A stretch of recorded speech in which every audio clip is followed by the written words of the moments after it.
ইরানের সর্বোচ্চ নেতা আয়াতুল্লাহ আলী খামেনির মহাপ্রয়াণে যখন বিশ্ব রাজনীতি তোলপাড়, ঠিক তখনই তেহরানে বসেছিল বিশ্ব নেতাদের এক বিশাল মিলন মেলা।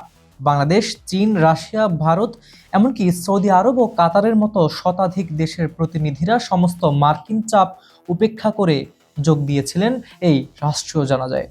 কিন্তু এই বিশাল তালিকায় একটি নাম না থাকা নিয়ে বিশ্বজুড়ে তৈরি হয়েছে তুমুল রহস্য।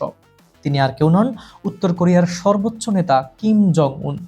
যে উত্তর কোরিয়া ইরানকে পারমাণবিক ও ক্ষেপণাস্ত্র প্রযুক্তিতে প্রতিনিয়ত সহযোগিতা করতে চায়, মার্কিন নিষেধাজ্ঞা যাকে এক বিন্দু দমাতে পারে না, সেই কিম জং উন কেন খামেনির শেষ বিদায় অনুষ্ঠানে যোগ দিলেন না? তবে কি মার্কিন পররাষ্ট্রমন্ত্রী মার্কো রুবিওর গোপন হুমকির ভয়েই পিছিয়ে গেলেন কিম, নাকি এর পেছনে লুকিয়ে আছে অন্য কোনো গভীর ভূ রাজনৈতিক সমীকরণ? আজ আমরা এই রহস্যেরই ব্যবচ্ছেদ করব। প্রথমে আসা যাক সবচেয়ে বড় প্রশ্নটিতে, কিম জং উন কি মার্কিন প্রশাসনকে ভয় পেয়েছেন? মিডল ইস্ট আই এবং প্রেস টিভির রিপোর্ট বলছে, ওয়াশিংটন এবার নজিরবিহীন চাপ সৃষ্টি করেছিল। মার্কিন পররাষ্ট্রমন্ত্রী মার্কো রুবিও সরাসরি হুমকি দিয়েছিলেন যে খামেনির জানাজায় যাওয়া মানে আমেরিকার সাথে শত্রুতা করা। কিন্তু একটু ঠান্ডা মাথায় ভাবুন, এই হুমকি কার জন্য কার্যকর?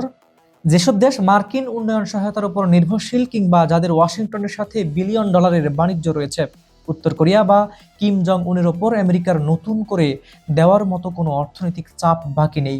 দশকের পর দশক ধরে ইতিহাসের সবচেয়ে কঠোর মার্কিন ও জাতিসংঘ নিষেধাজ্ঞা মাথায় নিয়ে বসে আছে উত্তর কোরিয়া। আমেরিকার খোদ মূল ভূখণ্ডে পরমাণু হামলা চালানোর ক্ষমতা রাখা কিম জং উন মার্কিন হুমকির ভয়ে ইরানের জানাজায় যাননি। এই তত্ত্ব আন্তর্জাতিক সম্পর্ক বিশ্লেষকদের কাছে এক হাসির খোরাক মাত্র। তাহলে আসল কাহিনীটি কি? চলুন শুনে আসা যাক। কিম জং উনের জানাজায় না যাওয়ার প্রথম এবং সবচেয়ে বাস্তবসম্মত কারণ হলো তার ব্যক্তিগত নিরাপত্তা এবং বিদেশ সফরের অনন্য ধরন।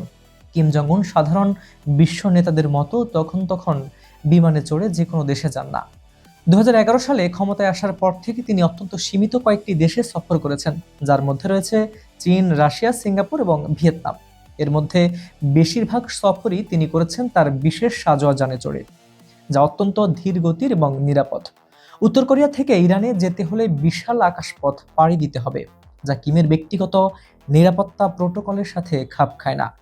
তাছাড়া দেশের ভেতরের অভ্যুত্থান বা মার্কিন দক্ষিণ কোরীয় কোনো আকস্মিক চালের ভয়ে কিম সাধারণত দীর্ঘ সময়ের জন্য দেশ ছাড়েন না। অনেকেই মনে করেন কোনো দেশের রাষ্ট্রপ্রধান নিজে না গেলে বুঝি সেই দেশের সাথে সম্পর্ক খারাপ। কিন্তু উত্তর কোরিয়ার কূটনৈতিক প্রটোকল সম্পূর্ণ ভিন্ন। কিম জং উন নিজে তেহরানে না গেলেও তিনি কিন্তু ইরানের এই সংকটে চুপ ছিলেন না।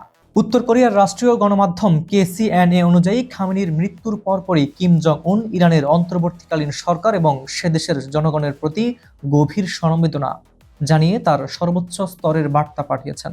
পিয়ংইয়ংয়ে অবস্থিত ইরানি দূতাবাসের উত্তর কোরিয়ার উচ্চপদস্থ প্রতিনিধি দল পাঠিয়ে শ্রদ্ধা জানানো হয়েছে।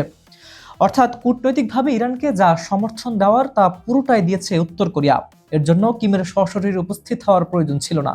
বিশেষজ্ঞদের মতে, কিম জং উন যদি সশরীরে তেহরানের জানাজায় হাজির হতেন, তবে তা আন্তর্জাতিক গণমাধ্যমে একটি বিশাল প্রোপাগান্ডা তৈরি করত। আমেরিকা এবং ইসরায়েল এটিকে অশুভ অক্ষের পুনরুত্থান হিসেবে বিশ্বমঞ্চে প্রচার করার সুযোগ পেত। ইরান এই মুহূর্তে এমনিতেই খামেনির আকস্মিক মৃত্যু এবং অভ্যন্তরীণ স্থিতিশীলতা নিয়ে ব্যস্ত। তার উপর কিমের উপস্থিতি তেহরানের উপর বৈশ্বিক ভূ রাজনৈতিক চাপ আরও বাড়িয়ে দিত। ফলে কৌশলগত কারণেই কিম জং উন আড়ালে থাকাই শ্রেয় মনে করেছেন। আরেকটি গুরুত্বপূর্ণ বিষয় হলো এই মুহূর্তে উত্তর কোরিয়ার ভূ রাজনৈতিক অগ্রাধিকার। বর্তমানে কিম জং উনের সম্পূর্ণ মনোযোগ রাশিয়ার দিকে। ইউক্রেন যুদ্ধকে কেন্দ্র করে মস্কো এবং পিয়ংইয়ং এর মধ্যে যে ঐতিহাসিক প্রতিরক্ষা চুক্তি হয়েছে, তা কিমকে এক মুহূর্তে নতুন শক্তি দিয়েছে। কিম এই মুহূর্তে রাশিয়ার সাথে তার সামরিক ও অর্থনৈতিক সুবিধাগুলো বুঝে নিতে ব্যস্ত। ইরানের সাথে সম্পর্ক বজায় থাকলেও এই মুহূর্তে তেহরানের অভ্যন্তরীণ শোকানুষ্ঠানে যোগ দিয়ে নতুন কোনো আন্তর্জাতিক বিতর্কে জড়ানোর চেয়ে নিজের ঘরে এবং রুশ সীমান্তে নজর দেওয়াটাই কিমের জন্য বেশি লাভজনক ছিল। সর্বশেষে এটি স্পষ্ট যে মার্কিন পররাষ্ট্রমন্ত্রী মার্কো রুবিও কিংবা ওয়াশিংটনের কোনো নিষেধাজ্ঞার ভয়ে কিম জং উন ইরানের জানাজা বর্জন করেননি, বরং নিজের কঠোর নিরাপত্তা প্রোটোকল, উত্তর কোরিয়ার নিজস্ব কূটনৈতিক ধারা এবং ইরানকে কোনো বাড়তি আন্তর্জাতিক বিতর্কে না ফেলার কৌশলগত সিদ্ধান্ত থেকেই তিনি তেহরানে যাননি। খামেনির অনুপস্থিতিতেও ইরান উত্তর কোরিয়ার পর্দার আড়ালে সামরিক ও প্রযুক্তিগত অক্ষ যে আগের মতোই শক্তিশালী থাকবে তা বলাই বাহুল্য। আপনার কি মনে হয়, কিম জং উনের এই অনুপস্থিতি কি ইরান এবং উত্তর কোরিয়ার সম্পর্কে কোনো প্রভাব ফেলবে? কমেন্ট করে আমাদের জানান। ভিডিওটি ভালো লাগলে লাইক এবং শেয়ার করতে ভুলবেন না। আজ এ পর্যন্তই। ভালো থাকুন, সুস্থ থাকুন। আল্লাহ হাফিজ।